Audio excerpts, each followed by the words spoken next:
Tu sais, ils ont la clope à la main et puis ils te disent c'est que c'est que le jaune d'œuf, c'est du cholestérol, quoi. Genre, tu vas avoir des problèmes de cœur. Tu crois aux calories négatives, là? Ah, les aliments là qui auraient Ouais. soi-disant...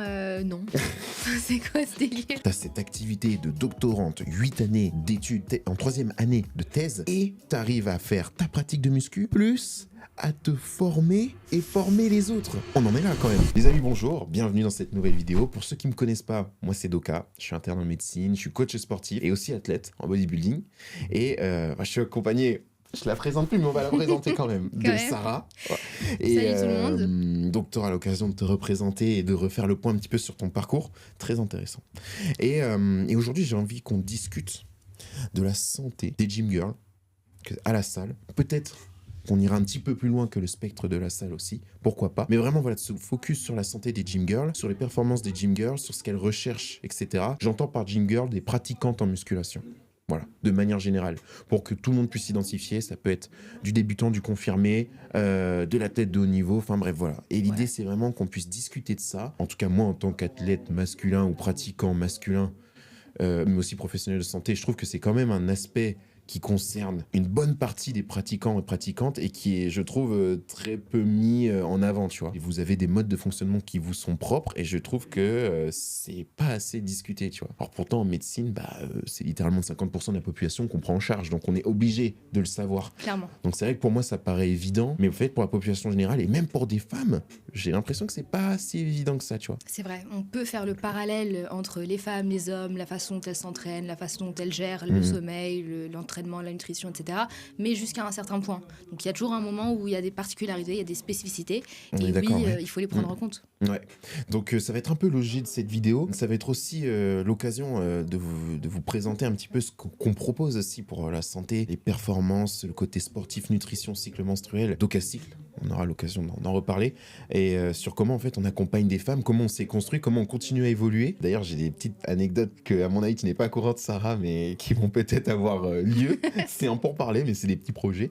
Et ouais, et c'est pour ça, vraiment parler, voilà, des problématiques que vous rencontrez. J'ai pas plus tard encore eu hier quelqu'un au téléphone à ce sujet, de contre-performance, de surentraînement, d'absence de règles, de fatigue, ou alors comment je m'entraîne, ou comment je mange.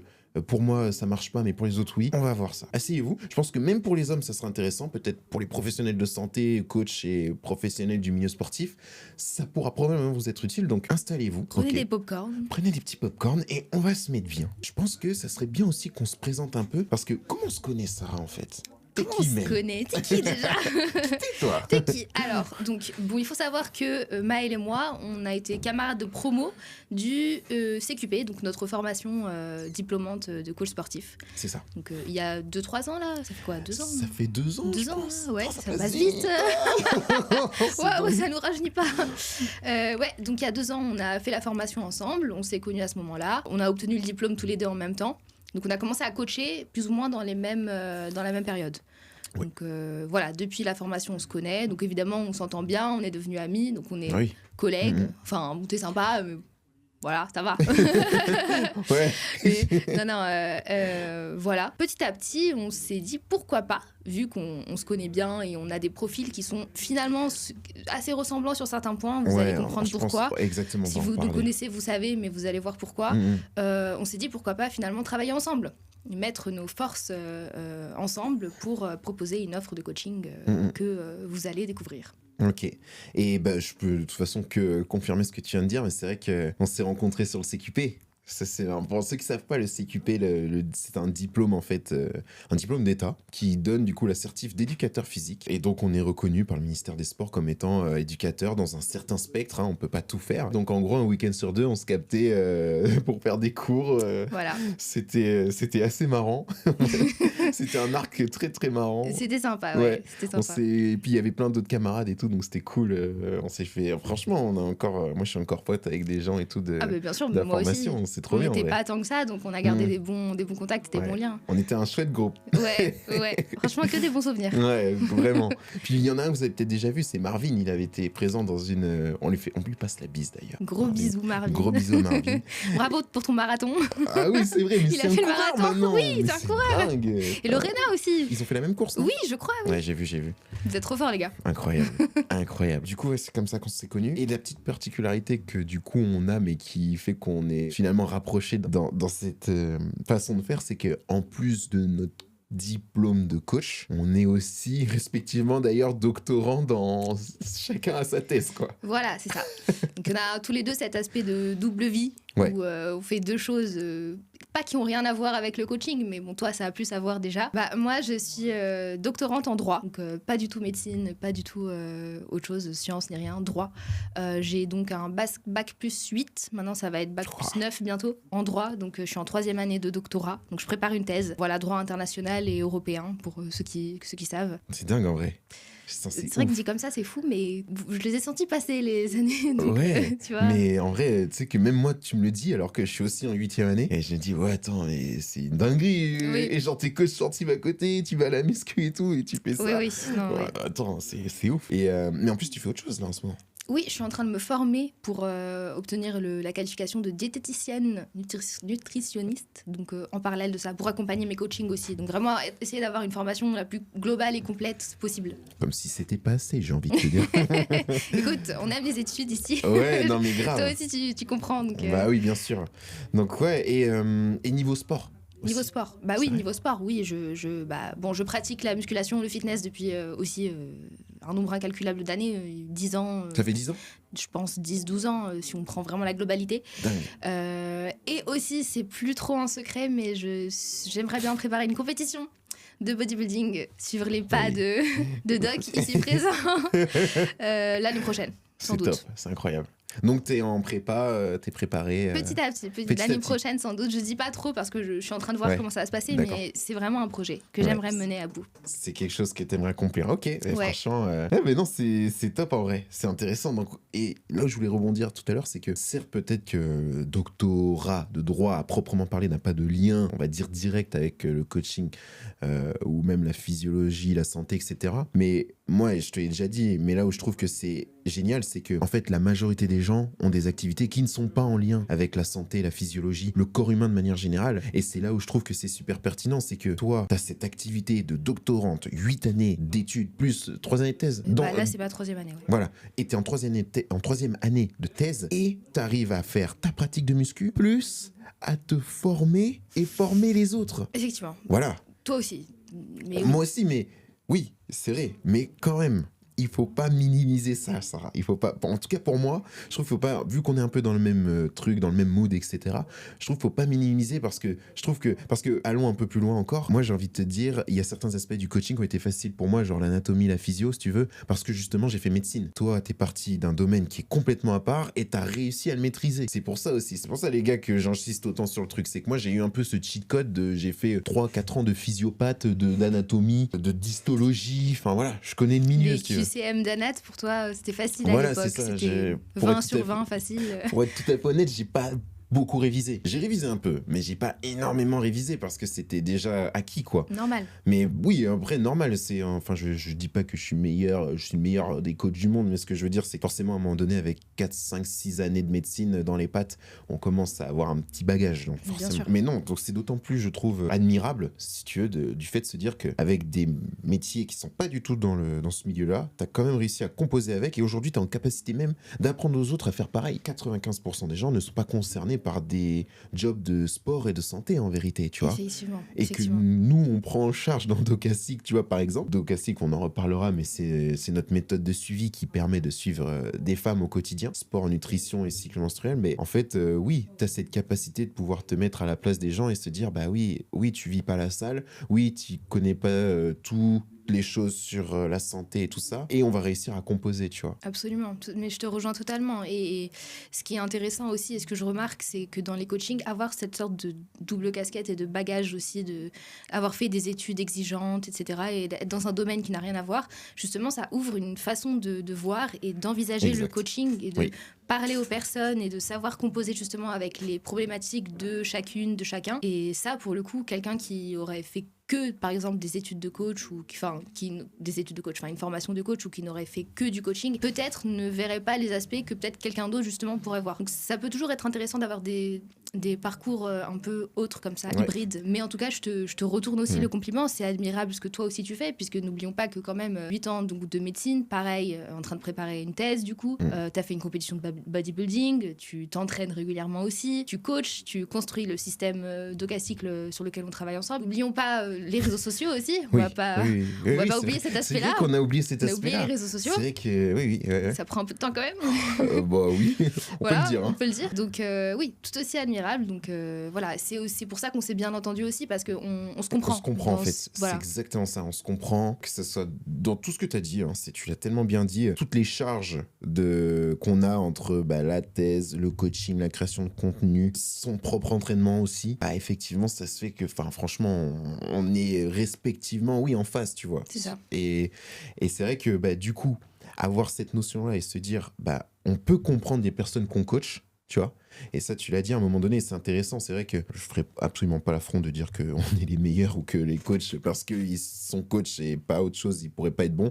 Absolument pas. Et c'est important d'ailleurs qu'il y ait des gens qui aient leur expertise dans un domaine donné. 100%. On est bien d'accord, et c'est d'ailleurs, je pense, la majorité des gens. Mais c'est vrai qu'apporter ce petit plus, quand même, de se dire, effectivement, je suis comme toi, moi, je vis pas la salle, tu vois. Oui, j'ai d'autres obligations professionnelles. Moi, tu vois, typiquement, quand je parle avec des gens, je suis comme toi, je me lève à 7h et quelques pour aller travailler, et ensuite, je reviens, il est 18h, donc je me tape les mêmes salles de sport bondées à 18h, et ensuite là j'enclenche sur le coaching en ligne et les trucs comme ça et les suivis.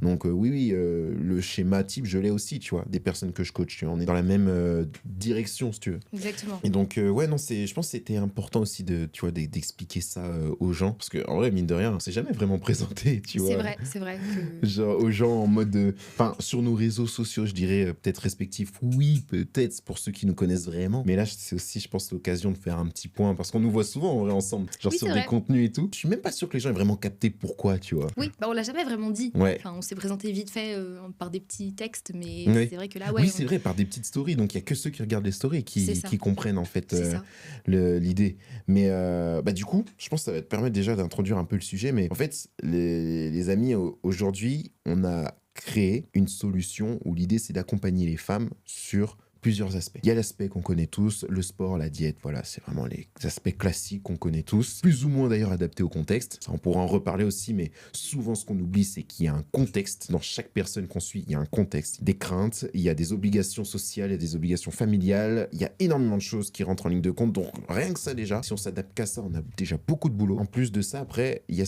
aussi cet aspect qui est pas encore très bien développé ou exploré, parce que même moi d'ailleurs, quand je cherche des études à ce sujet, les études se contredisent souvent parce qu'en fait il n'y en a pas assez pour créer des consensus, mais c'est sur l'impact du cycle menstruel, tu vois. Oui.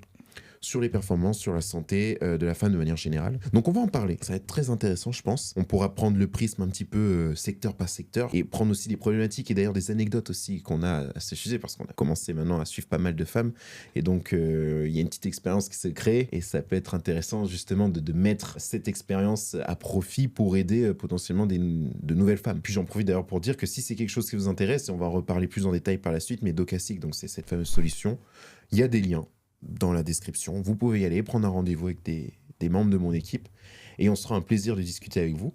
C'est nous que vous rencontrerez à la toute fin. Voilà, Sarah et moi, et il y a même d'autres intervenants et on va en parler justement, peut-être dans l'aspect nutrition avec Isa. On embrasse d'ailleurs Isa. Bisous Isa. Donc ça peut, je pense, vraiment faire la différence. On a ce style d'accompagnement, je pense, est quand même un peu unique, ne serait-ce que dans les profils de personnes qu'il y a dans l'équipe. Donc voilà, parlons sport. Parlons sport, ça va être la première partie. Il y a ce côté, si on parle des gym girls, donc vraiment on va rester dans la musculation, le renfort de manière générale. Déjà, moi j'ai l'impression, et là je te parle en tant que mec Sarah, moi j'ai l'impression que les gym girls, elles vont jamais à fond. Vaste sujet. Ouais, la vérité, hein. Ok.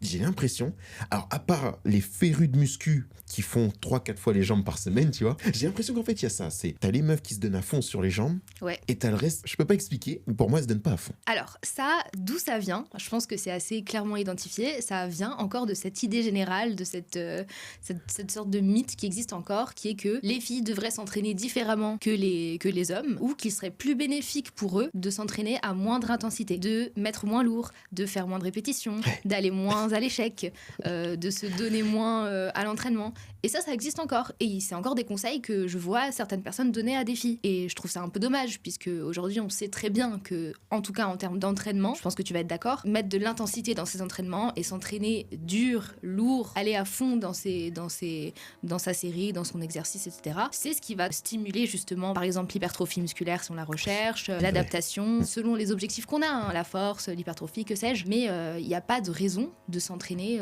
en allant plus light ou plus soft, juste parce qu'on est une fille. Malheureusement, c'est vrai que je le vois encore beaucoup. C'est dingue.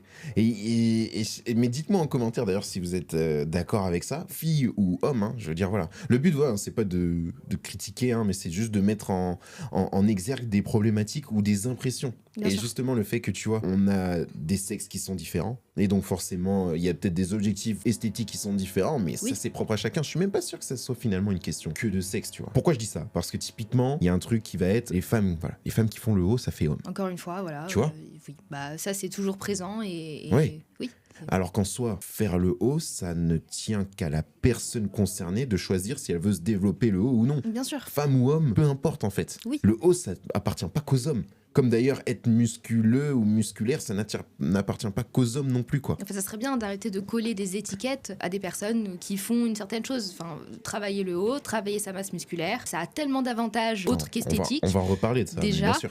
Mais pourquoi vouloir toujours qualifier ça fait homme, ça fait fille, ça fait ci, ça fait ça. Enfin, stop, juste, enfin, arrêtons avec les étiquettes. Grave, moi je comprends pas. En fait, je me dis, à quel moment, tu vois, une femme, tu peux te permettre, mais même dans d'autres contextes, et je vais refaire un parallèle, mais tu vois, tu permettrais pas de dire à un mec comme ça, que tu connais pas, oh, t'es trop maigre. Oui. Ou même, je vais te dire, et je sais que c'est sujet quand même à un certain débat, et je veux blesser personne, mais t'es trop gros. Oui. Tu vois, tu te permettrais pas d'arriver comme ça et de dire à quelqu'un, t'es trop gros, ou oh, c'est trop gros, j'aime pas. C'est une dinguerie de dire ça en vrai, tu vois. Oui. Même de le dire, je me sens gêné, j'ai peur qu'on me prenne à partie. La vérité. J'ai peur qu'on me prenne à partie, rien de donner cet exemple. Mais en vrai, à dire cette connotation négative d'une femme que c'est trop musclé ou quoi, mais c'est pareil en fait. Genre, en fait, qui t'a demandé ton avis. Ok, peut-être que t'as le droit de donner ton avis, mais si tu te permets pas de dire à quelqu'un qu'il est trop gros, bah te permets pas de dire à quelqu'un qu'il est trop musclé, tu vois. Oui, si ton avis n'a pas été sollicité, garde-le pour toi. Oui, voilà. Effectivement, t'as le droit d'en avoir un. On t'a pas demandé de le dire, tu vois. Bah, c'est ça. Pour le coup, je prends pas mal la défense, pour ma part, des femmes là-dessus, parce que moi-même, c'est un sujet que je comprends pas, tu vois. Genre, je me permettrais jamais de dire à un mec qu'il est trop skinny, tu vois. Genre, je vais pas dire, ah bah toi t'es trop skinny. Bah non, mais je vais pas dire à une femme, ah bah toi t'es trop musclé, tu vois. Bah oui, voilà. Non, mais tout simplement, en fait. Ouais, en fait, c'est Ça va aussi, de soi. c'est aussi simple que ça. Et malheureusement, t'as quand même des mecs qui disent ça. Tu penses que c'est quoi la raison? Ah. Ils sont pas assez musclés. Non, je rigole, Un peu de jalousie. Je rigole. Quoique, hein, ouais. Quoique, en vrai, la vérité, hein. On va pas dire les termes. On va parler chinois.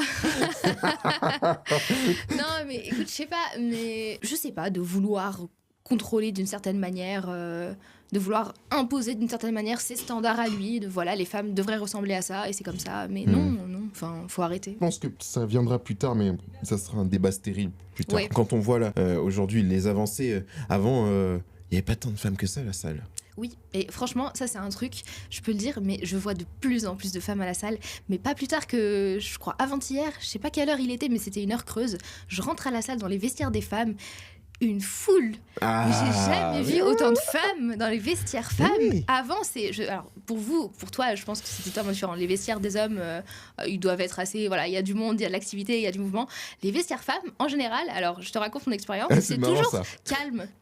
C'est calme. Tu entres, t'assois, une ou deux filles qui sont déjà là en train de se changer, de chercher sa femme. Énorme. Vraiment, Je suis toujours jamais très rentré calme. dans des vestiaires de femmes, donc je peux pas savoir. Oui, j'espère bien. Le mec bizarre.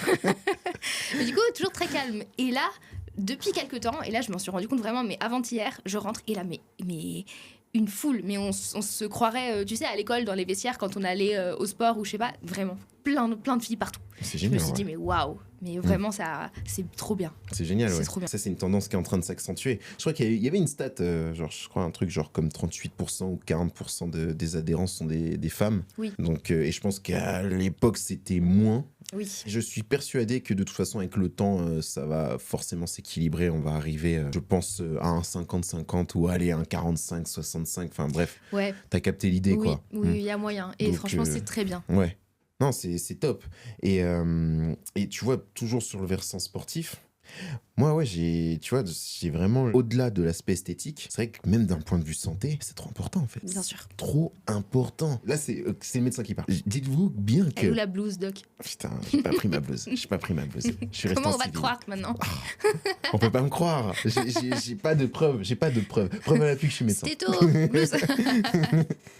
Mais déjà, même d'un point de vue santé, entretenir son capital musculaire, moi je l'appelle comme ça, le capital musculaire, c'est la quantité de muscles que tu as sur toi, tu vois ça comme tu veux. Pas que la quantité, c'est aussi la manière dont tu les utilises et leur fonction, si vous voulez. Se créer du capital musculaire, pour une femme, c'est trop important, ne serait-ce que, allez, voyons très loin, ne serait-ce que pour anticiper, par exemple, la ménopause, plus tard. La ménopause qui va forcément arriver, c'est biologique, c'est comme ça. C'est pas une fatalité d'ailleurs, la ménopause, faut arrêter de le voir comme ça aussi. Entretenir son capital musculaire, c'est justement permettre de diminuer ses risques de douleurs articulaires, arthralgiques, qu'on voit souvent. C'est améliorer sa tolérance à la fatigue et à la douleur. C'est aussi améliorer sa densité osseuse. Et là, vous allez me dire, mais pourquoi il me parle de muscles? Et là, on parle sur les os. Mais parce que mettre de l'exercice en charge, c'est stimuler sa densité osseuse. Et ça, c'est plus un doute, quoi. On le C'est vérifié, sait. on le sait. C'est avéré. Voilà, même dans mes bouquins de médecine, c'est écrit, l'exercice en charge est une des prises en charge, voilà, de la déminéralisation osseuse ou de l'ostéoporose. Adapté, bien évidemment, mais ce fameux mot, l'ostéoporose, c'est en fait les os qui n'ont plus assez de minéraux et qui sont fragiles. Et ça s'accentue lors de la ménopause. Faire du sport, du renforcement musculaire, certes, ça encourage les muscles à s'entretenir et donc à pouvoir continuer à porter ses courses, marcher, monter les escaliers, pouvoir courir après ses enfants ou ses petits-enfants peut-être, tu vois. Et aussi, justement, à prévenir ce type de blessures, fractures de fatigue, et même pour les sportifs de haut niveau, hein, même pour les sportifs comme ça, hein, vraiment empêcher les futures fractures accidentelles style col du fémur, le classique du chèque classique où ça finit en prothèse et on voit qu'en fait la femme en question était ostéoporotique, enfin voilà. Donc ça a énormément d'avantages et là je vous parle que du côté musculo-squelettique, mais on pourrait parler du côté métabolique avec le diabète, tu vois. L'entrée du diabète, les premiers traitements, les premières lignes thérapeutiques du diabète et de tous les facteurs de risque métabolique, donc à savoir ça va être AVC, infarctus du myocarde, tu vois, tous les maladies cardiovasculaires et tout ça, qui sont souvent d'ailleurs liés à des facteurs de risque type on mange mal, on fait pas de sport, on commence à vieillir et tout ça, il y a une belle liste bien étiquetée. La première ligne de traitement, c'est l'activité physique et la diète, quoi. Et ça, c'est écrit encore noir sur blanc sur mes livres, mais j'ai l'impression que c'est quelque chose que, en fait, les gens se disent, j'ai ça, donc maintenant je fais. Tu vois, j'ai le diabète, donc je vais me mettre au sport, tu vois. Ouais. Ou je risque d'avoir du diabète, c'est peut-être le moment de s'y mettre. Ou j'ai de la tension, ok, c'est le moment de faire du sport. Bah ouais, mais non. Il faut en faire en prévention. Il faut en faire, même quand on a du diabète, effectivement, il faut continuer à en faire. C'est pas parce qu'on est malade qu'il faut arrêter. Ça aussi, c'est une fausse croyance. Et donc, voilà, c'était la petite aparté, si vous voulez, vraiment pour dire qu'au-delà du côté esthétique, parce que c'est vrai que quand on parle de la muscu, il y a souvent ce côté qui revient, tu vois. Bien sûr, surtout quand on est vraiment on est dans la sphère muscu, on est très matrixé sur le côté physique, esthétique, mais ce que tu dis sur la santé, c'est essentiel de le rappeler, oui. Ouais, et donc, voilà, il faut pas oublier que la muscu, au-delà du côté purement esthétique, ça a un impact sur la santé qui est monstrueux. Il faut pas s'arrêter qu'au fait que la muscu, c'est de la gonflette. C'est faux, en réalité. Cette histoire de la muscu, c'est de la gonflette, la muscu, c'est pour les kékés. On me l'a déjà, je dis ça parce qu'on me l'a déjà dit, et même d'ailleurs des gens que j'estimais beaucoup m'ont déjà dit, donc je trouvais ça un peu dommage, mais la muscu du fait qu'on dise que c'est pour les kékés, que c'est de la gonflette, ou que ça sert à rien, ou que voilà. Non, les gars. Non. Effectivement, il y a un côté esthétique souvent qui est un peu trop mis en avant et qui peut paraître un petit peu toxique sur la vision de nous-mêmes, c'est vrai. Je suis d'accord avec ça. Mais au-delà de ça, il y a des bénéfices qui sont tellement monstrueux que franchement, il faut pas s'empêcher d'un jour de s'inscrire à la salle parce que vous avez peur de pas avoir le physique qui devrait, le physique type pour aller à la salle. Non, balayez ça. Exactement. Et allez-y. Balayez cette idée et allez faire du sport, allez faire du renfo, même à la maison si vous n'avez pas de salle près de chez vous. Mais faites cette notion de renfort, ok? On pourrait parler de l'endurance, de la mobilité et tout ça, et je remets pas absolument, je dis pas qu'il y a que le renfort dans la vie, mais c'est trop important. Exactement. Et ça, c'est quelque chose que je dis beaucoup aux personnes que je coach. Si un jour vous hésitez à aller vous entraîner, ou vous vous sentez mal, ou vous avez de l'énergie, mais vous vous sentez mal dans votre peau, vous n'êtes pas très bien, allez-y, ne serait-ce que pour l'aspect santé. Oubliez un peu l'aspect esthétique, oubliez un peu l'aspect je me vois dans le miroir mais je suis pas très bien. C'est pas grave, mettez quelque chose de confortable et allez-y en sachant que pour votre santé c'est la meilleure chose à faire. Et ce que tu as dit c'est très important et moi aussi je voudrais vraiment appuyer dessus. En 2026, on ne peut pas ignorer le fait que le renforcement musculaire c'est une des meilleures choses que vous puissiez faire pour votre santé, votre longévité sur le long terme, pour faire vos activités du quotidien maintenant et plus tard, pour tout ce que vous voudriez faire. Donc c'est essentiel et on ne peut pas l'ignorer aujourd'hui. Ouais, non mais je suis totalement d'accord avec cette idée. Je pense que ce qui pourrait être intéressant aussi, c'est, tu vois, c'est parler un peu d'anecdotes qu'on pourrait avoir, tu vois, le coaching en tant que tel, encore une fois, d'Ocacycle en fait. Tu vois, le côté où, sur le plan sportif, on s'est adapté parce que là, on a parlé des bienfaits et tout. Et là, du coup, je suis sûr que la question que se posent les femmes, c'est mais comment on fait? C'est cool, on sait tout ça. Genre, c'est sûr qu'on va nous le dire. Tu peux le dire en commentaire, t'as le droit de le dire. Je sais déjà ce que vous me dites. Voilà, mais maintenant, le truc, c'est comment on fait? Est-ce que vous avez déjà réussi? Est-ce qu'on peut vraiment aller à la salle? Mais moi, j'ai des enfants, donc j'ai pas le temps. Compréhensible comme problématique, totalement compréhensible. Moi, j'ai des études exigeantes. Comment je fais pour avoir le temps de m'entraîner? Exact. Totalement compréhensible. Ouais. Et l'idée, c'est effectivement, comment on fait déjà, nous, à titre personnel. Et je pense qu'on pourrait peut-être commencer par là. Toi, Sarah, comment tu fais pour intégrer le sport? Et je vais rappeler le truc, je vais rappeler le palmarès. Tu es doctorante en droit, tu es coach sportif diplômé, tu es créatrice de contenu sur les réseaux sociaux, tu dois gérer futurs potentiels athlètes en projet de bodybuilding, tu dois gérer ta diète, etc. Tout ça. Comment t'arrives à un moment donné à poser tes fesses à la salle? Non mais c'est vrai. Comment t'arrives à mettre un pied et à rentrer dans une salle de sport avec ce volume, tu vois? Ok, alors je vais te dire, et finalement c'est très simple, poser mes fesses à la salle de sport, c'est devenu un indispensable dans ma routine. Yes. C'est-à-dire que, non mais vraiment, toi aussi hein. Moi aussi je pose mes fesses à la salle. Hein. C'est-à-dire que l'éventualité de ne pas aller m'entraîner, c'est devenu un non-sujet. C'est une non-possibilité, tu vois. Ça fait tellement longtemps que je m'entraîne et que je me suis forgé cette discipline où je sais que je dois m'entraîner pour les raisons qu'on a évoquées, pour la santé, pour mon bien-être, pour mes objectifs personnels, la compétition, le physique, etc. Pour tout ça. Aller m'entraîner, c'est mon moment. C'est le moment où je décompresse, je me défoule, je sais ce que je dois faire, j'y vais, je fais, je rentre. Aussi quelque chose à un peu enlever de la tête de certains qui ont encore cette idée, on n'a pas besoin d'aller 2-3 heures à la salle. On peut y aller 40, 50 minutes, même 1 heure, 1h15. Enfin voilà, on peut faire une très bonne séance en peu de temps. Oui, hein, en vrai, on peut, disons les termes, on peut faire une très bonne séance en 30 à 45 minutes, hein, s'il y a de l'intensité, voilà. Si c'est en rapport avec un objectif bien construit et que c'est adapté au contexte de la personne, oui, totalement. Hein. Des fois, t'as pas la possibilité de faire autrement. Donc, c'est pas une ineptie de se dire que je vais passer 40 minutes à la salle parce que je peux pas faire plus de toute façon. C'est très bien. Voilà, et c'est mieux que rien déjà. Donc, oui, si tu veux, ça fait partie maintenant de mon agenda sans même que j'ai besoin de le voir ou de le noter. Okay. Ça fait partie de mon identité et de mes habitudes de vie. Et ça me permet d'aller mieux aussi. Et de faire mieux toutes mes autres activités à côté. Donc je serais une moins bonne doctorante en droit, une moins bonne, sœur pour ma sœur, fille pour ma mère, une moins bonne personne de manière générale. Je serais de moins bonne humeur pour travailler, pour étudier, pour être moi-même si je n'allais pas m'entraîner. Je sais pas si vous voyez ce que je veux dire. Ça rejaillit sur tout le reste. Ouais. Perso, je vois totalement ce que tu veux dire. Je fais les mêmes comparaisons, mais je suis persuadé que je serais un moins bon médecin. Je suis persuadé que je serais un moins bon coach, ça c'est sûr. Ouais, un moins bon frère pour sa sœur, un moins bon homme pour sa femme. Enfin, tu vois, autant de trucs, tu vois. Si effectivement j'avais pas la muscu ou l'entraînement, tu vois, régulier. Voilà. Et un point sur lequel je rebondis qui est hyper intéressant, c'est que je dis là souvent que faut voir la muscu comme si t'allais te brosser les dents ou manger ou te doucher, tu vois. C'est ça. Voilà. C'est ça, comme un réflexe. C'est un tu automatisme. Te poses, alors j'espère, c'est souvent la vanne que je fais, mais j'espère que tu penses à te brosser les dents. Tu vois, je m'adresse directement à toi, qui nous regarde. J'espère que tu te penses à te brosser les dents le matin, le soir. Enfin voilà, tu fais comme tu veux, mais au moins une fois dans la journée, s'il te plaît. Ouais, ça, t'es pas dentiste, hein. Une chose à la fois. Sorry. Là, je commence à voilà, donner. Je reste dans mon champ de compétences. Mais brossez-vous les dents quand Mais même. brossez-vous les dents quand même. Ça pue. Non. Et donc, oui. Et donc, vu comme ça, tu te poses pas la question de si tu dois brosser les dents, manger ou te laver. Mais la muscu, c'est pareil. Tu te poses pas la question. C'est-à-dire que, comme tu dis, tu finis ton taf et tout quoi, tu vas t'entraîner et ensuite tu fais les choses du quotidien et tout ça. Parce que c'est une activité physique, ça doit être quelque chose, effectivement, d'ancrer dans un emploi du temps. Mais maintenant, comment faire pour ancrer ça dans un emploi du temps ? C'est le nerf de la guerre, finalement. C'est l'organisation. C'est l'organisation. Il faut apprendre à développer des skills d'organisation. Quand vous avez une vie très occupée et plein de choses à faire, bah toi aussi, tu sais bien, parfois, ça se joue sur des détails près. Oui. Gérer des trajets, gérer des heures d'entraînement. Totalement. On n'en parle pas souvent de ça. Hein. Ouais. C'est vrai, mais le fait de se dire que tu as aussi le temps de chez toi à la salle... Ça joue un énorme rôle et on s'en rend pas compte. Oui, sur le temps global donné à la salle de sport...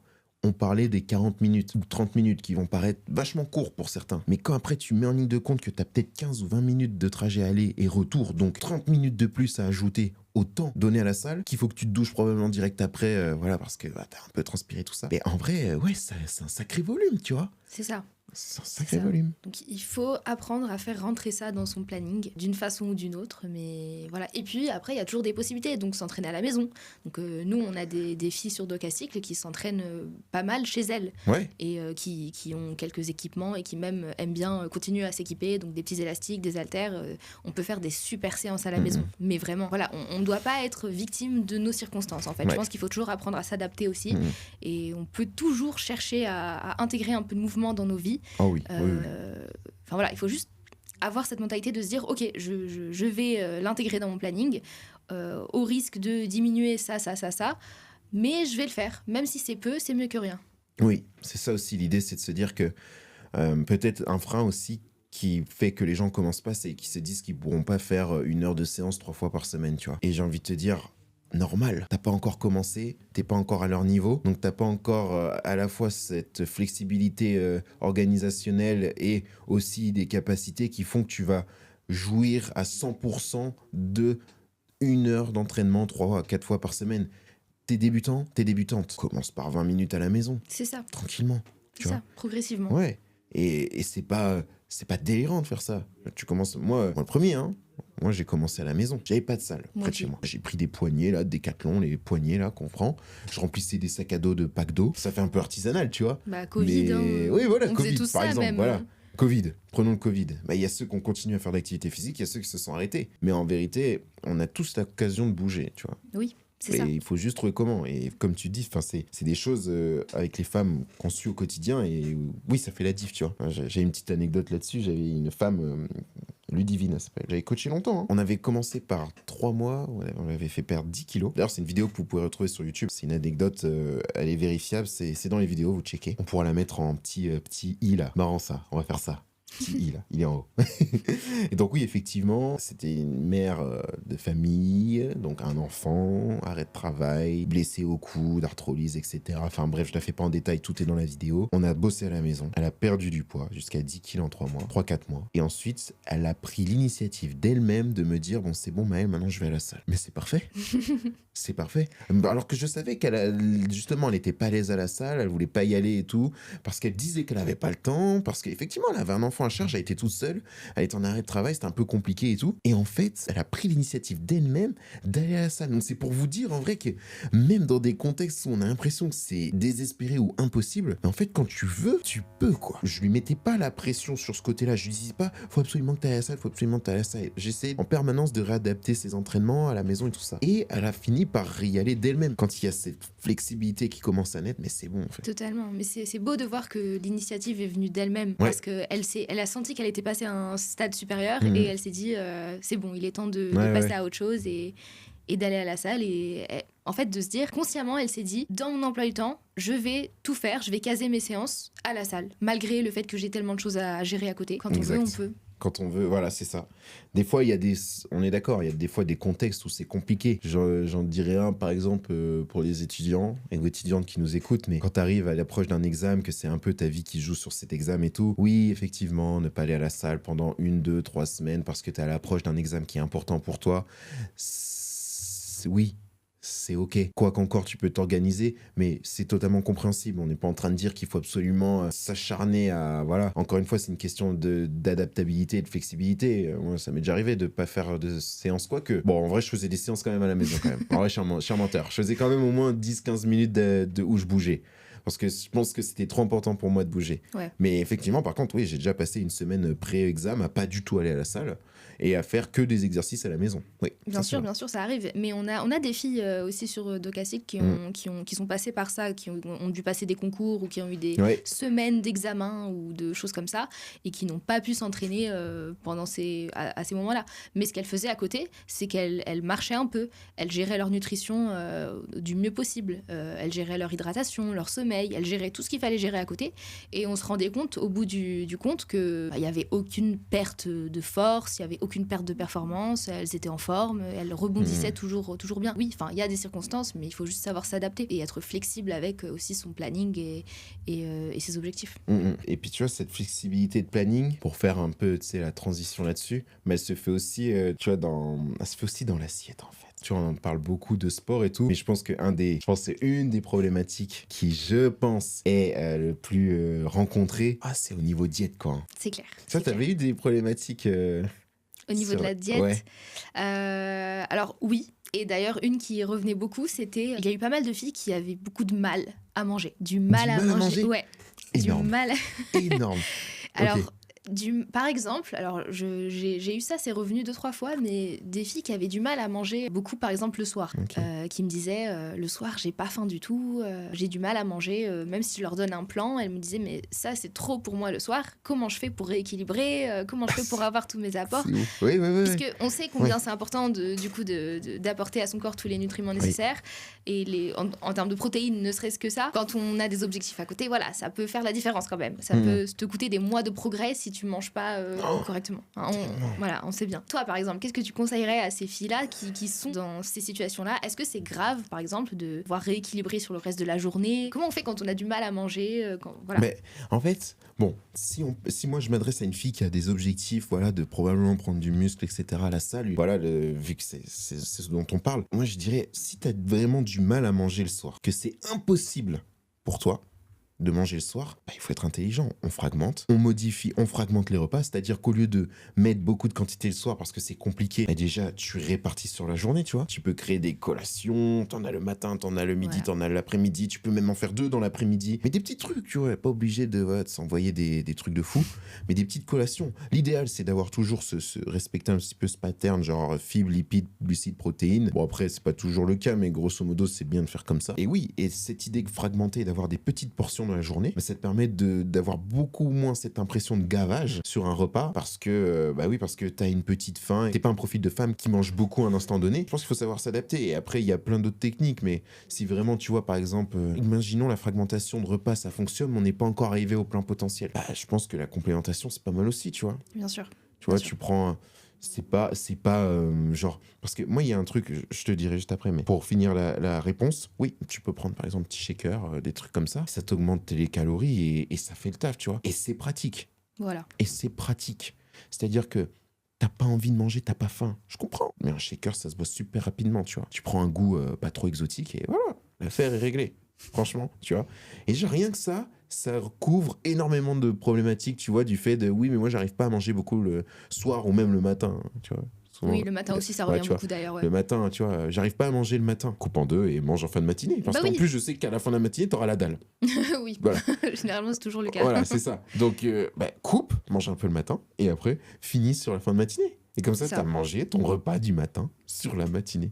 Voilà, il faut être intelligent juste dans la façon de gérer ses objectifs. Exactement. D'ailleurs, ça me fait penser à un truc, Sarah. Mais pareil, tu vois, j'ai l'impression que dans la diète, vraiment, je te le dis, cache comme ça, j'ai l'impression que les femmes ont peur des protéines.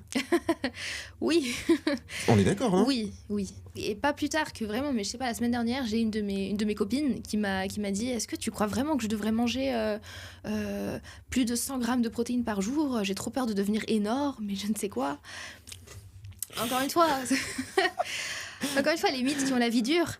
J'ai pété mon crâne. Donc, Doc, qu'est-ce qu'on fait pour dépasser cette idée reçue qui ne devrait pas exister que... Mais déjà, je vais le prendre un peu par l'humour, mais j'aimerais trop, moi, flipper d'être trop musclé. Je vous jure, j'attends que ça. Je veux flipper d'être trop musclé, tu vois. Je vais me dire que si je mange 100 grammes de protéines, je vais flipper à l'idée d'être trop musclé. Bon, trêve de plaisanterie. L'idée, c'est que... Alors déjà, je vais le dire. Non, tu ne seras pas trop musclé en commençant la musculation ou en prenant un petit peu plus de protéines que la population générale si tu es dans une logique d'évoluer physiquement grâce à la muscu. Tu ne seras ni Arnold Schwarzenegger, tu ne seras pas Batista à la WWE, d'accord? Tu ne seras pas The Rock dans le film de Fast and Furious, ni Captain America dans Marvel. Voilà. Ah mince, je serais pas Captain America. Ah bah non, tu seras pas Captain America. Je suis désolé. Donc, à un moment donné, les gars, non. Et j'adore faire ce parallèle, mais tu sais, je crois que j'avais déjà fait dans la première vidéo, j'avais dit j'ai trop peur d'être Usain Bolt si je me mets à l'athlétisme. Oui, si je me mets à courir, je vais courir aussi vite qu'Usain Bolt. Voilà, je commence l'athlétisme, mais j'ai peur de courir aussi vite qu'Usain Bolt. Ah, excuse-nous, frérot. Excuse-nous. Voilà, tu fais de la muscu et t'as trop peur des musclés. Non. Encore une fois, être trop musclé, ça veut tout rien dire. Être trop musclé, c'est l'avis, en fait, d'une personne qui te veut peut-être d'ailleurs pas forcément du bien, si elle en est amenée à te dire ça, tu vois. Ah, t'es trop musclé. Frérot, ou ma petite sœurette, ça concerne que moi, tu vois. Voilà, donc laisse-moi vivre, ok? Donc maintenant, l'idée, c'est de se dire que de toute façon, pour avoir un haut niveau en musculation et être soi-disant trop musclé, il va falloir en lâcher des années de muscu. Hein. Clairement, Wow. ça prend des années, Mais ça oui. prend de l'effort, de la constance, de la discipline, de la patience. Oui. Un nombre incalculable de repas bien faits, des protéines, des glucides, des lipides, des séries, des répétitions. Ça se fait pas du jour au lendemain. Et d'ailleurs, de toute façon, au fur et à mesure du process, tu vas te rendre compte qu'en vrai, le début où t'étais, le stade où t'en es, tu es absolument pas trop musclé comme tu pensais que t'allais être. Oui. Tu vas être bien, tu vas te sentir bien dans ta peau, tu vas voir, franchement, à ce niveau-là, tu vas porter des trucs, tu auras l'impression que ça sera plus aussi lourd qu'avant, tu vois.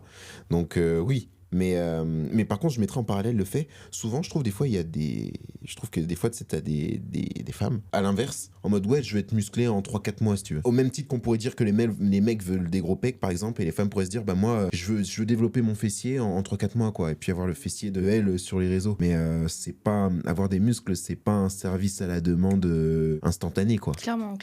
Aussi bien, on s'adresse aux gens qui ont peur d'être trop musclés, rassurez-vous, vous ne le serez pas, et même après beaucoup d'années.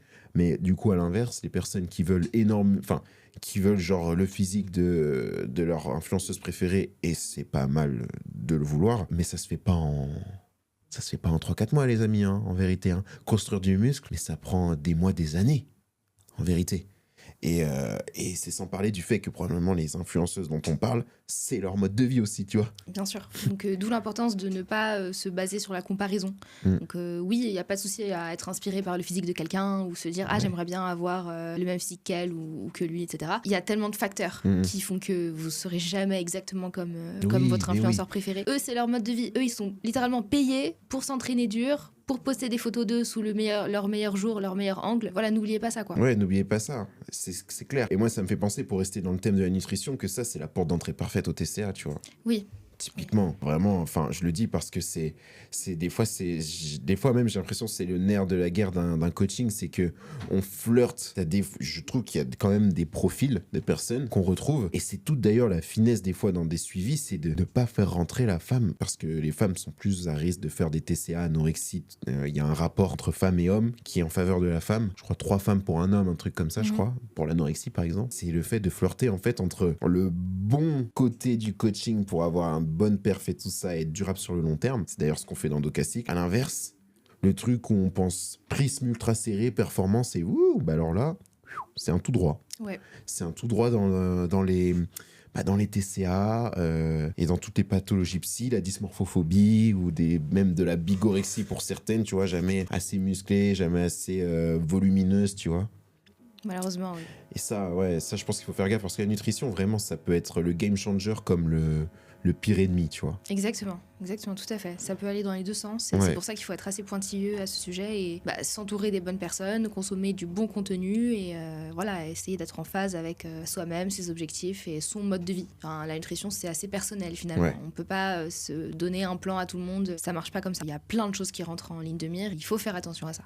Et si toi, tu vois, imagine là, tu vois, il y a des femmes qui nous écoutent et tout ça. Ça serait quoi pour toi, genre, ton top 3 de conseils sur la nutrition pour évoluer en musculation? Mais des choses simples. Alors, c'est une bonne question. Alors, je dirais, ça dépend à quel niveau de détail tu veux que je rentre, mais je dirais, premièrement, il faut avoir une base de connaissances, savoir comment ça fonctionne, la nutrition. Enfin voilà, se dire, je vais manger ça et ça va me donner tel résultat. Non, savoir ce que je fais, comment je le fais, pourquoi je le fais. Pourquoi je mange ça à tel moment, pourquoi je mange pas ça à tel moment, etc. Savoir le pourquoi du comment, pour pouvoir justement s'adapter et faire les choses bien. Pour illustrer un peu ce que je dis, mais par exemple, si on m'avait appris, je sais pas, et ça c'est quelque chose que j'aimerais bien qu'il existe plus à l'école, ou je sais pas aujourd'hui quels sont les programmes scolaires, mais s'il pouvait y avoir une sorte de matière, ou je sais pas, quelque chose qui explique aux élèves c'est quoi, comment composer une assiette correcte, ou comment, je sais pas, quelles sont les bases des principes de la nutrition, parce qu'on nous apprend pas ça. Je crois qu'il y a des interventions, mais c'est trop éphémère, genre... C'est ça. Je me souviens même pas du truc. Je me souviens de la gueule du mec, mais je me souviens pas...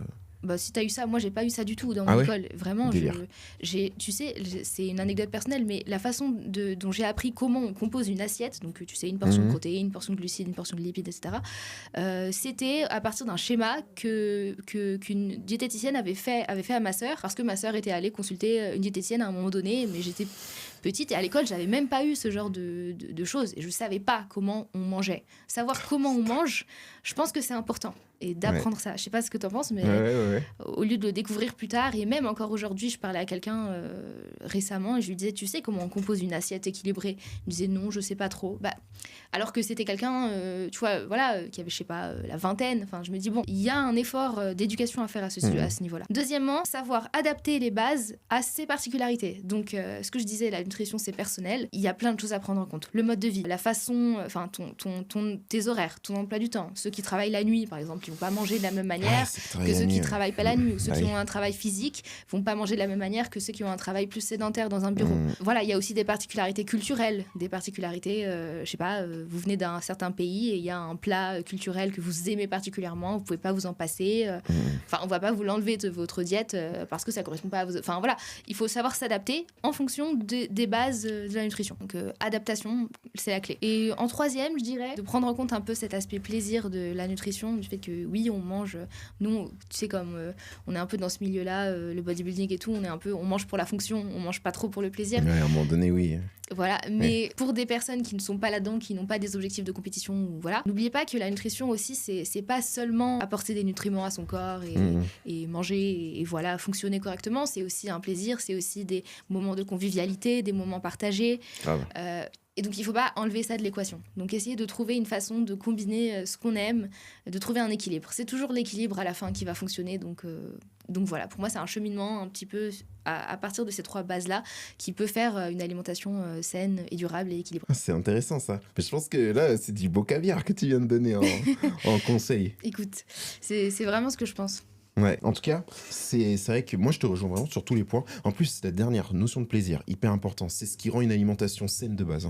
Et c'est ce qui rend un rapport à l'alimentation sain aussi de base. Okay, donc le fait de manger sainement, il y a un rapport de plaisir, mais l'idée derrière de son comportement vis-à-vis de la bouffe, le plaisir, ça vient aussi en ligne de compte. Totalement. Ça, c'est hyper important. Ça fait partie, en tout cas, moi, dans les troubles psy, s'il n'y a pas cette notion de plaisir, on peut rentrer typiquement dans une TCA. Il ne faut pas oublier ça. Et qu'est-ce que tu penses? Toi, tu disais, par exemple, il faut avoir des connaissances des connaissances de base. Oui. On ne demande pas d'être nutritionniste. Je pense que les gens avaient compris. Par exemple, tu vois, un truc typique. Je sais pas pourquoi, quand tu m'as dit ça, je me suis dit direct, tu sais, par exemple, les gens qui pensent que le jaune d'œuf, c'est du cholestérol, tu vois. Oui. Tu vois, genre, tu sais, ils ont la clope à la main et puis ils te disent, c'est que le jaune d'œuf, c'est du cholestérol, quoi. Genre, tu vas avoir des problèmes de cœur, quoi. Hop. Oui, classique. Oui, pareil, ça relève d'une... En fait, c'est comme dans le sport, dans l'entraînement. Il y a toujours des mythes de la nutrition. qui perdurent des choses, mais parfois complètement folles. Là, j'en ai pas des exemples en tête. Mais moi, j'en ai un en tête. Tu crois aux calories négatives, là? Ah, les aliments là qui auraient soi-disant... non. C'est quoi ce délire? Non. Ah oui, non. En fait, je crois que je vois de quoi tu parles. Ils essayent de le justifier en disant c'est des aliments qui prennent tellement de temps à digérer que la digestion va faire qu'on va brûler plus que... Oui. Moi, j'avais le mot de le céleri. Ce serait un aliment à calories négatives parce qu'en fait, ton système digestif brûle plus de calories à le digérer que ce qu'il n'apporte lui-même en calories, si tu veux. Alors, qu'est-ce qu'on en pense, Doc? Eh ben écoute, mange que du céleri et vois si tu disparais. Il va ressembler au céleri à la fin. Il va ressembler aux légumes à la fin, état végétatif le mec. Non, mais les gars, en vrai, moi, je suis partisan vraiment du truc. Dites-vous une chose, en nutrition, tout ce qui commence à être un peu miraculeux, un petit peu bizarre, là, fuyez. Les amis, fuyez. Clairement. Genre, si on commence à vous dire, oui, cet aliment, si tu le manges, tu vas maigrir, fuyez. Si on vous dit, ah oui, mais tu vas voir, cet aliment, ça fait prendre du muscle et tout, ou alors, ce complément un petit peu, voilà. Alors, il y en a quelques-uns, mais si globalement, on vous donne un truc, genre, tranché sur la question, on vous dit, ça fait ça, c'est sûr, fuyez. 100%, mais vraiment, mais pour tout, sur les réseaux sociaux, et ça c'est vraiment quelque chose que je dis tout le temps, si vous tombez sur des vidéos de personnes qui vous assènent des vérités, enfin pour eux qui ont des vérités sans nuance, du style pour maigrir, pour prendre de la masse, pour ci, pour ça, prenez ci, faites ça, méfiez-vous. Ouais, il y a toujours quelque chose derrière, soit à vendre. On a le droit de vendre des trucs, hein. Voilà. Mais il faut voir la qualité et les effets réels. Et généralement, quand tu dis sur les trucs sans nuance, c'est souvent du bullshit quand même. Voilà. C'est très souvent du bullshit. Vraiment, c'est très important de garder votre esprit critique face à ces infos-là. Vraiment, si quelqu'un vous dit ne mangez pas plus de 3 blancs d'œufs par jour, sans contexte, sans quoi que ce soit, attention. Ouais. Attention. Souvent, j'entends des fois des trucs en mode mange pas de brocoli, c'est pas un antinutriment, mange pas de flocons d'avoine, il y a ça. Tranquille. Frérot, tranquille. Ok, ça va bien se passer. Vraiment. Voilà. Ça va aller. On est ensemble, ok. Genre, t'en penses quoi de la diète carnivore? Ah, la diète carnivore. Alors, mais on n'arrête pas de me poser la question. Mais j'allais dire, on t'a posé la question récemment, j'ai vu ça et j'ai vu que t'avais répondu à un truc assez. J'ai été un peu méchant. Ironique. Et ouais, t'as été sarcastique sur le coup. Mais bon, soyons clairs. Tout ce qui est diète du style keto, carnivore, tout ce qui est jeûne intermittent, fasting, nanana. Bon, avec des nuances, parce qu'il y en a qui sont... Bon, il faut s'adapter aussi au profil, au machin. Mais tout ce qui est diète, en tout cas, qui vise à exclure un aliment du type carnivore, keto, etc. Je pense pas que ce soit les solutions les plus adaptées sur le long terme pour quelqu'un qui voudrait justement être en bonne santé, réadapter son alimentation. Encore une fois, il faut prendre en compte les particularités, les contextes, etc. Mais de manière générale, les études le montrent, et dis-moi si j'ai tort, mais rien ne surpasse une alimentation équilibrée, composée des 3 macronutriments dont on a besoin, et qui ne met pas sur un piédestal un seul des macros. Méditerranéenne, c'est le terme. Le régime, vous le prenez comme vous voulez le mot, mais j'aime pas ce mot parce qu'il a trop une connotation problématique et trompeuse, mais on va dire quand même. Le régime méditerranéen, ce qui est littéralement ce que tu viens de citer, est à ce jour l'alimentation idéale, mais c'est pour ça que j'ai pas envie de dire régime, parce que c'est juste en fait le mode d'alimentation qu'on devrait tous adopter. Les gens disent souvent ah mais t'es en diète, ah non je mange juste normalement, c'est toi qui manges pas correctement. Ah oui, mais moi on me le dit tout le temps, mais c'est incroyable. Ah mais tu fais un régime? Non. Ah mais toi tu manges ça, mais t'es pas censé être au régime, mais alors frérot, que t'as un plat tout à fait basique. Mais frérot, non, c'est toi, c'est toi, tu sais pas manger en fait. Ça. Voilà. Tu vois, genre moi c'est juste que 90% du temps ça se passe bien et je me fais plaisir de temps en temps, quoi. On en revient à ça. Hein. Quand les gens ils te disent que t'es en diète, en vérité, t'es plus toi proche des recommandations normales. Oui. En tant que pratiquant muscu, tout ça, ce que vous voulez, t'es plus proche des recommandations que le mec qui te critique, tu vois. 100%. C'est dingue ça en vrai. Mais c'est tout le temps comme ça. Ouais. Comme si t'étais l'alien en mode oh mais t'es en diète là. Mais non frérot. C'est toi, ce que tu manges le problème. Mais c'est ce que tu manges le problème. Moi, je suis presque aux 5 fruits et légumes par jour. Mais oui. Basique. Recommandation de l'OMS. Oui, voilà. Très important, les gars. C'est toi, frérot. Genre, regarde, t'as encore commandé hier et là, t'es sur un plat préparé aujourd'hui. Mais c'est pas ça l'alimentation normale, tu vois. Oui. T'es là avec... Et je dis pas, des fois, on a le droit de se faire plaisir. Hein. Hey, moi, j'ai mangé un Kinder Pingui hier. C'est trop bon les Kinder Pingui, tu vois. Ok. La base. Voilà, c'est trop bon les Kinder Pingui. Mais ça n'empêche pas qu'à côté, j'ai voilà, une base d'alimentation méditerranéenne. Oui, j'ai mangé mon Kinder Pingui, mais le plat de base que j'ai mangé à mon dîner, bah, c'était des légumes avec des pâtes protéinées. Vous n'êtes pas obligé d'en arriver à là, mais voilà. Des pâtes protéinées et du poulet, tu vois. Et du poulet assaisonné comme il faut. C'était super bon. Très classique, Voilà. très basique. Et je suis allé faire ma séance et effectivement, j'ai mangé mon Kinder Pingui. Mais ça m'empêche pas de me faire un peu plaisir. Et du coup, pour moi, ça, c'est le meilleur bail, tu vois. Bah oui, c'est ça. L'équilibre, encore une fois. L'équilibre. Et en fait, il n'y a pas de secret. On Y a se pas de casse la secret. tête. On se casse la tête pour les méthodes miracles et tout, il n'y a pas de secret. Et finalement, sur DokaCycle, tu vois, mais c'est ce qu'on fait. Enfin, je sais pas, mais en fait, c'est une application de choses simples, mais qui fonctionnent, quoi. Exactement, et de manière personnalisée, individualisée. Et c'est pour ça que ça fonctionne. Mais oui, genre, t'as faim à 16h, divise le repas où t'as pas faim le matin, et mets-le à 16h. C'est ça. Point. On s'adapte. Voilà, tu fais un peu de sport et tout, tu veux te faire plaisir à un moment donné, ok, y a pas de souci. T'as des objectifs un peu plus exigeants, tu modères, tu tempères, tu diminues un petit peu la fréquence, mais y a pas de problème, tu vois. Exact. Et les trucs de ouais, voilà, je vais te vendre une diète et tout, parce qu'en fait, cet aliment, il est pas bon pour toi, ou alors il faut que t'intègres ce complément, parce que sinon, ça va pas marcher. Encore une fois, méfiance. Encore Exactement. une fois, méfiance. Totalement. Voilà. Et je veux dire un truc à ce sujet aussi, parce qu'un jour j'ai eu une discussion avec une copine qui était très branchée diète, je crois que c'était cétogène, et elle était persuadée, pour la petite histoire, que c'était ça, que c'était la solution Supprimer les glucides. ultime, oui, voilà, que c'était vraiment bien, que c'était bénéfique à long terme, etc. Et elle en était persuadée, et elle me disait, non mais je t'assure, vraiment, et regarde, et j'ai vu telle vidéo, et telle vidéo, et telle vidéo, et telle chose, et je suis...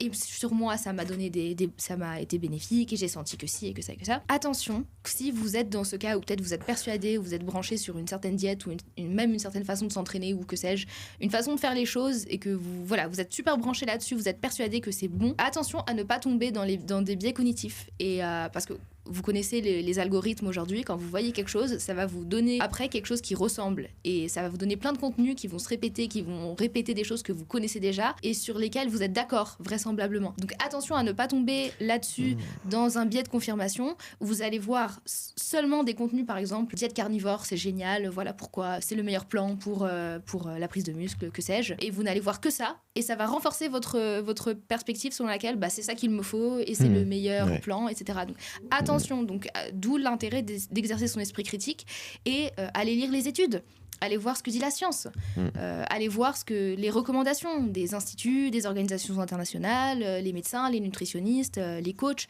allez voir ce que disent plein de personnes, plein de gens, voyez ce que dit la science, les méta-analyses et faites-vous votre idée après. Mais ne tombez pas dans des biais, de confirmation qui peuvent vous laisser penser que quelque chose est le Graal alors que pas du tout. Ouais, bah écoute, je te rejoins totalement. Là où je pourrais modérer un peu, c'est bon, si les gens n'ont pas la foi de lire une étude, oui, ce qui peut être compréhensible.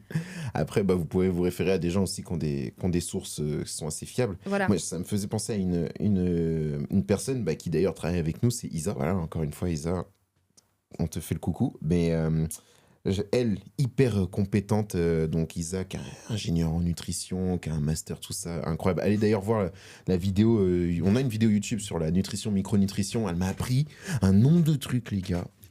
Vous savez que, je vous le dis tout le temps, mais j'ai pas la science infuse. C'est pas parce que je suis médecin que je sais tout. Ça, c'est important. Hein. Parce que je le précise parce que vraiment, des fois, les gens sont là en mode, mais tu sais pas ça. Bah, écoute, frérot, je peux pas tout savoir. Je suis humain, tu vois. ChatGPT, c'est tout, mais pas moi, tu vois. Et encore. Et encore, voilà. Donc, Isa, elle m'a appris tellement de trucs sur la nutrition. Et je me suis rendu compte que, littéralement, elle était plus compétente que moi sur certains points au niveau nutritionnel, sur l'interprétation de bilan bio à certains moments et certains contextes. C'est une femme et je me suis dit, mais c'est incroyable, tu vois. Et moi, j'ai pas de mal à dire vraiment que quelqu'un est meilleur que moi sur ces aspects et même d'un point de vue santé, quoi. Mais force est de constater qu'elle était bien meilleure que moi sur, des lectures de prise de sang à des certains contextes chez certaines femmes, tu vois, SOPK, endométriose, que sais-je, dérèglement de la thyroïde, ou alors lié à des carences quelconques ou, elle avait employé un autre mot, mais là, je l'ai plus en tête, déficience, je crois, de certains marqueurs. Et je me suis dit, mais voilà, mais ça, c'est des personnes à qui il faut se référer pour demander des infos. Voilà. 100%. Voilà, des personnes fiables. Et puis je suis trop fier de le dire, mais tu vois, de se dire qu'aujourd'hui, on est une équipe. T'as Isa, toi, Sarah, moi-même, où on crée une équipe DokaCycle. Et justement, on peut accompagner la femme sur chacun des aspects pour la rendre la plus durable possible. Je me dis, mais où t'as vu ça ? Je suis désolé, c'est absolument pas ce que je suis en train de dire. J'ai pris l'humidité, je la jette. Vous avez le droit de me... C'est mon expression pour ça. C'est ma petite excuse, c'est je prends l'humidité, je la jette. Vous avez le droit de dire « Maël, t'es pas humble » en commentaire. Mais vraiment, je trouve que tu vois, l'équipe qu'on a créée, ton profil, hyper atypique. Le profil d'Isa, je vous le rappelle, mais Isa, elle a les compétences pour créer la liste d'ingrédients d'un complément alimentaire, quoi. Que ce soit sportif ou de santé. Encore une fois, allez voir la vidéo, elle est incroyable. Genre vraiment. Allez voir le podcast, il est très sympa. Genre vraiment, elle est hyper forte, quoi. Il y a moi-même, je suis interne en médecine, coach sportive, un éternel apprenant dans les connaissances, mais voilà. Et tu te dis, putain, tu peux être chapeauté dans un groupe, tu vois, où t'as tout ça. Et le but, c'est qu'après, tu sois autonome, sachant que on a chacun nos vies respectives et tout, et tu vois, on s'articule aussi autour, parce qu'on n'a pas que ça dans la vie. Si t'es intéressé par ce qu'on dit, que ça soit au niveau sport, nutrition, même cycle menstruel, DokaCycle, c'est une solution et une méthode que Sarah et moi, on a créée, dans le but d'accompagner les femmes sur le plan sportif, nutritionnel, cycle menstruel, organisationnel et plein d'autres choses. Le but, c'est vraiment de créer une femme ou de te façonner ou de t'aider à être autonome. C'est vraiment ça le but. Et donc, on va t'aider sur le plan sportif à atteindre tes objectifs. Ça, on peut faire. Il n'y a pas de problème. Mais ça sera de les pérenniser sur le long terme. Ça sera de faire en sorte que tu rentres jamais dans des portes ouvertes au TCA, que tu t'en mêles pas les pinceaux si par exemple tu es dans du SOPK et que tu as l'impression que c'est pas fait pour toi, que tu as la résistance à l'insuline ou que sais-je, et c'est justifié de se poser ces questions. Justement, tu peux venir nous voir. Isa est spécialisée en nutrition, elle a un bac+5 dans le milieu. Sarah, doctorante en droit, coach sportif et en formation de BTS, diététique et nutrition. Moi-même qui suis interne en médecine, médecine du sport en surspécialité et coach sportif. Et nous, on va venir t'aider dans cet aspect-là. Et d'ailleurs, petit trailer, probablement avoir une psy diplômée d'État très bientôt. Je pense que tu étais déjà plus ou moins au courant, tu sais, parce que je t'avais demandé. Un peu, voilà. ouais. J'avais pas Mais eu de là, suite de l'affaire. ce sera pas thérapeute, ça sera une psy diplômée d'État qui va bientôt rejoindre l'équipe. C'est en cours de négociation, donc on va voir si ça a lieu. En tout cas, j'espère parce que je m'entends très bien avec elle. Et c'est d'ailleurs une fille que tu suis, Marion. Ah extraordinaire. Voilà. Ah mais c'est trop bien. Hein. Et oui. Et donc Marion qu'on suit dans DokaCycle et qui d'ailleurs je crois arrive bientôt à la fin de son suivi. Oui. Non, il y a encore un petit peu. Il y a encore un petit peu. Un peu, ouais. Il y a encore quelques mois peut-être. On a discuté, on s'est appelé et tout ça. D'ailleurs on l'embrasse aussi. Et donc peut-être qu'elle va rejoindre l'aventure. Elle est très satisfaite du suivi et elle va sans doute rejoindre l'aventure à nos côtés. Donc en tant que praticienne de DokaCycle, mais en plus du coup professionnelle psy diplômée. C'est génial. Et on a discuté et il y a énormément de choses à faire. Et pour ceux qui savent pas aussi, on a une application maintenant. On a une appli parce qu'on bosse sur appli aussi. Ça c'est important de le dire, mais on bosse sur appli. J'ai une appli en cours de développement. Pour l'instant, il y a une appli de transition. J'ai une appli en cours de développement et même dans quelques mois, on pourra connecter les applis de tracking de cycle. Oui. On pourra la connecter. Et vous aurez comme l'appli santé de votre téléphone, vous pourrez mettre vos pas, votre hydratation. Si vous avez une montre connectée, vous pourrez brancher les données de votre montre connectée. Tout sera centralisé sur l'appli. Du coup, vous aurez à la fois accès à un coach professionnel de santé, une psy et une ingénieure en nutrition. Non, là vraiment. Là, les gars. Là, on commence à arriver sur un truc. Voilà. Genre, le but après, qui sait si un jour je peux faire rembourser ça par l'assurance maladie, je te jure.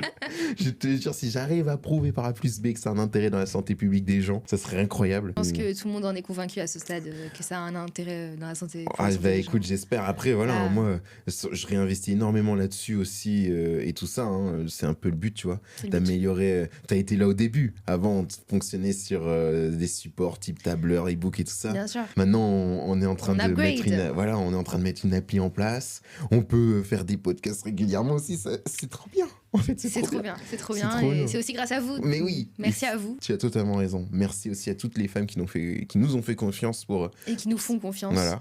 Merci. Un immense merci, vraiment. Parce que le but, c'est de pouvoir améliorer ça en permanence. Qui sait, peut-être, pourquoi pas faire rembourser ça aussi par les mutuelles. Tu vois, ce serait trop cool. Oui, je sais que c'est possible parfois. Et donc, faudrait que j'en discute, tu vois, avec certains et voir, dans la mesure du possible, comment, tu vois, officialiser ça et se dire, notre solution, application, coaching et tout ça est remboursable par les mutuelles.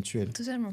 Il y en a qui le font, donc c'est bon à savoir. Et puis pourquoi pas, là, très bientôt, intégrer, j'ai une influenceuse, on s'est appelé, et elle a peut-être des projets de développer une appli sur la santé des femmes et de référer DokaCycle comme étant, du coup, le volet sport santé des femmes, tu vois. Mais incroyable. Ouais, vraiment, mais c'est pour vous dire, les amis, à quel point... Bon, ça, c'est un projet, c'est secret, D'accord. Et ouais, il y a des projets où effectivement Docastic va venir, la référence probablement, mais tu sais, dans le côté santé des femmes et tout. Parce que là, après avoir fait le sport, la nutrition, La santé mentale qui arrive. là, on va commencer à couvrir pas mal de domaines. Le Graal, ça serait d'avoir une gynéco dans l'équipe. Alors là, je te dis, je serais aux anges. Si j'arrive à avoir une gynéco dans l'équipe, mais clairement. ça serait incroyable. Après, voilà, c'est difficile d'intégrer des professionnels de santé, médecine, dans des trucs comme ça, légalement, et c'est compliqué un peu. Imagine une gynéco / coach sportive. Ce serait incroyable. Ce serait incroyable. J'ai déjà eu des cours d'une gynéco, en doc du sport, et une gynéco aussi parlait, mais c'était tellement intéressant. En fait, même moi en étant homme, après c'est probablement mon